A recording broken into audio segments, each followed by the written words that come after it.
my talk today was about love, but there's some stepping stones with my talk about love, and that I really think when we come to this life, it's a lot of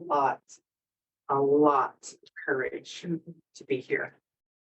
And I think all of us who've known and lived a couple of years on this planet, and it only takes a couple of years to sometimes feel like we are absolutely doing this dance alone.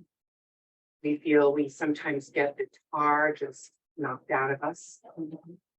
And when we keep hearing about love, and all of these ministers and preachers and religions stand up in front of us and talk about love, we all have a different definition of it. We all have a different frame of reference of it. We've all been brought up differently. We have parents, whether we've chosen them or not, and I believe I did choose mine and had my lessons to definitely learn. But we do grow up learning about love differently.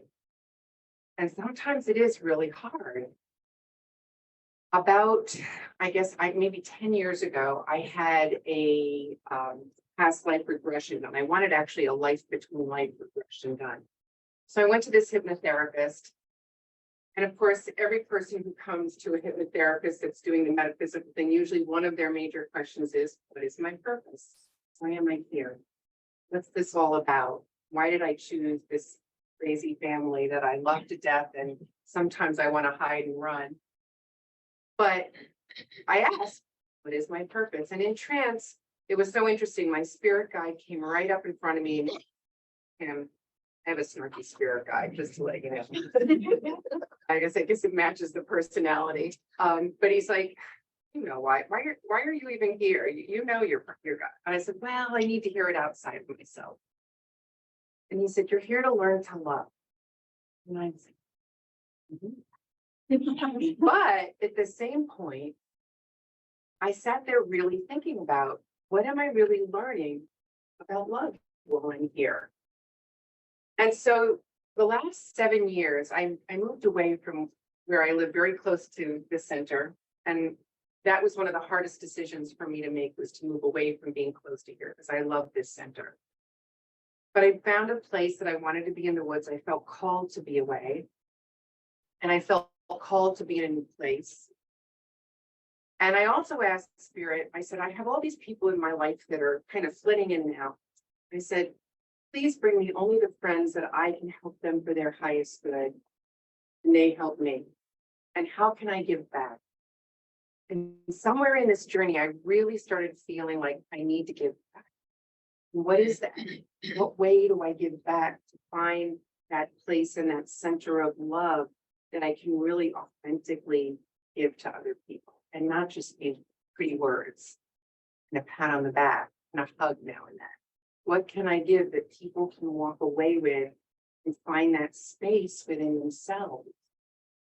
So as I was there, it took a couple of years, usually because I think I need the sledgehammer of the universe, as you've often heard me say, to tell me what I need to know, because I don't always open my spiritual ears.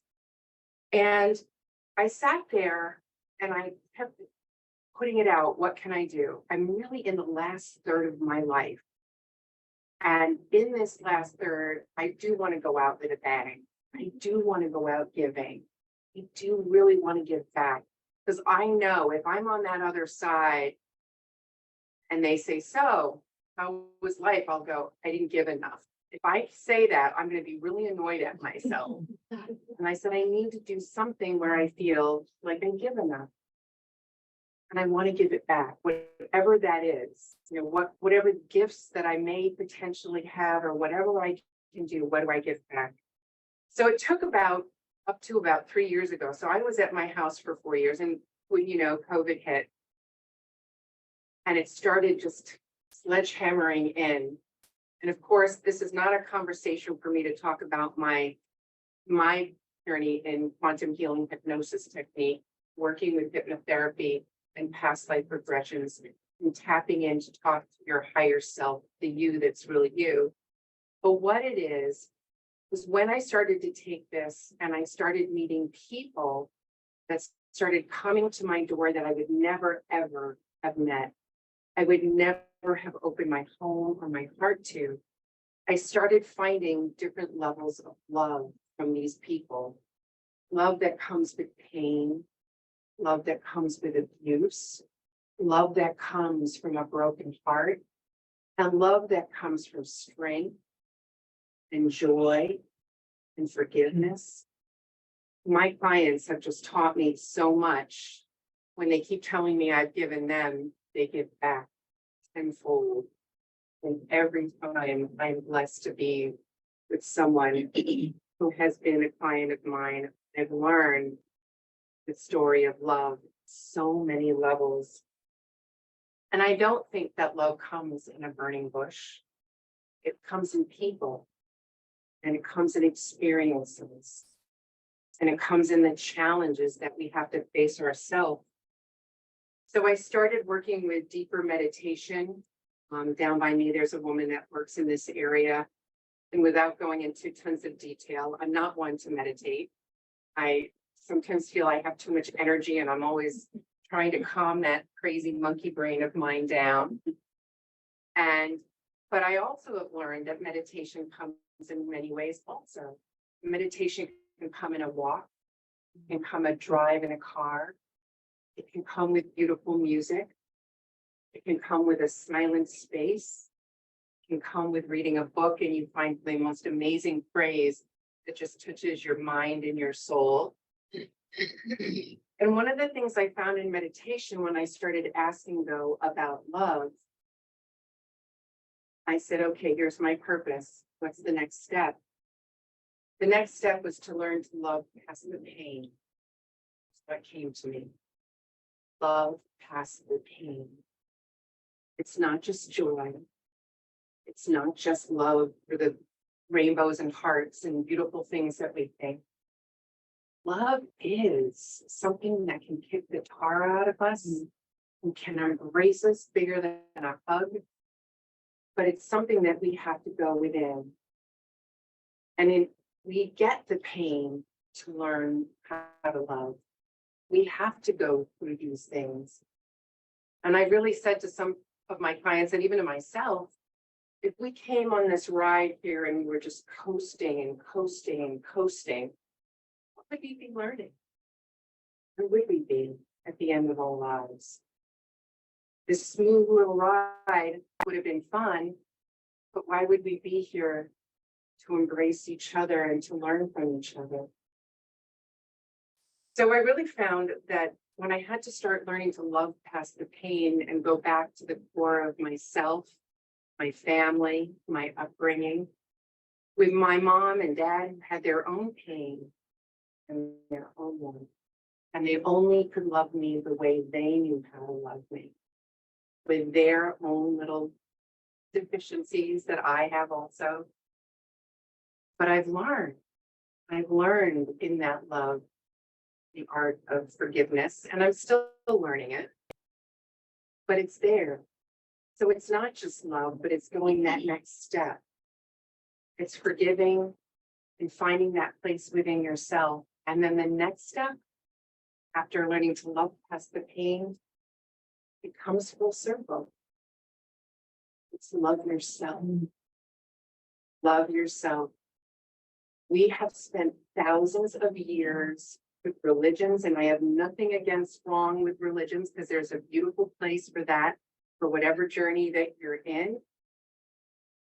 But we have to come back to loving ourselves, because if we can't, we hear it again and again. How do we love others? You know, Deepak Chopra, he said here, I'll use a few of my notes. Don't forget, genuine self-love emerges from self-realization. Self-realization. Who I know? What's my purpose? It's not about putting yourself before everybody else. You can cultivate a degree of self-love by feeling good about actions that you are good at, because everybody is good at something. And you know, when you really are honest with yourself, you can find what you're good at.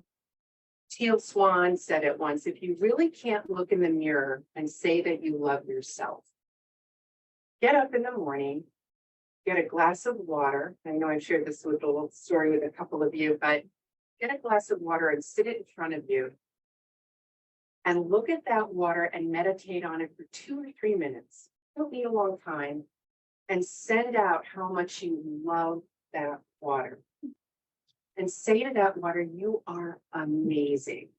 You give me life. You fill me, you make me moist, you make me whatever you want.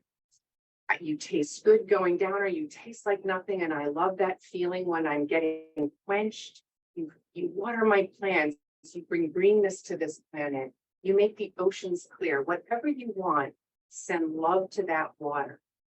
And after 2 or 3 minutes, drink the water.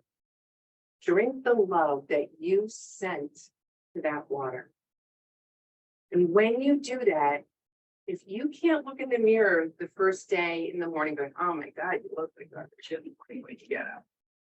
But if you, after 2 weeks of drinking that water that you have sent love to, you will see when you look in that mirror that your thoughts about yourself change, and you will start to see the love within you. And you will be able to look in that mirror and go, you know what? You're pretty darn okay. I really like you. And before you know it, you will say, I love you to yourself. And when you say, I love you to yourself, and you appreciate some of the amazing things that you are, you'll have more to give to others. You'll have so much more. And one of the things I thought that I loved, I found this beautiful thing about compassion that Deepak Chopra said, and I'll finish up my talk. He said, C is for compassion. So if you really struggle loving yourself, think about loving the world around you. And it comes back to you, because we really are all one. We really are all from the same source, the same seed. We may look different, we may act different, but you are me and I am you. C is for compassion. I will see a stranger today through the eyes of compassion. I will remind myself that the stranger has parents and people who love her just like me. I will remind myself that the stranger has moments of joy just like me. I will remind myself that the stranger has moments of suffering and anguish just like me. I will remember and remind myself that the stranger will grow old just like me. I will remind myself that the stranger will grow through cycles of illness and recovery just like me. And I will remind myself that the stranger will one day die just like me. Through eyes of compassion, I will know this stranger not as a stranger anymore, but as a living soul just like me.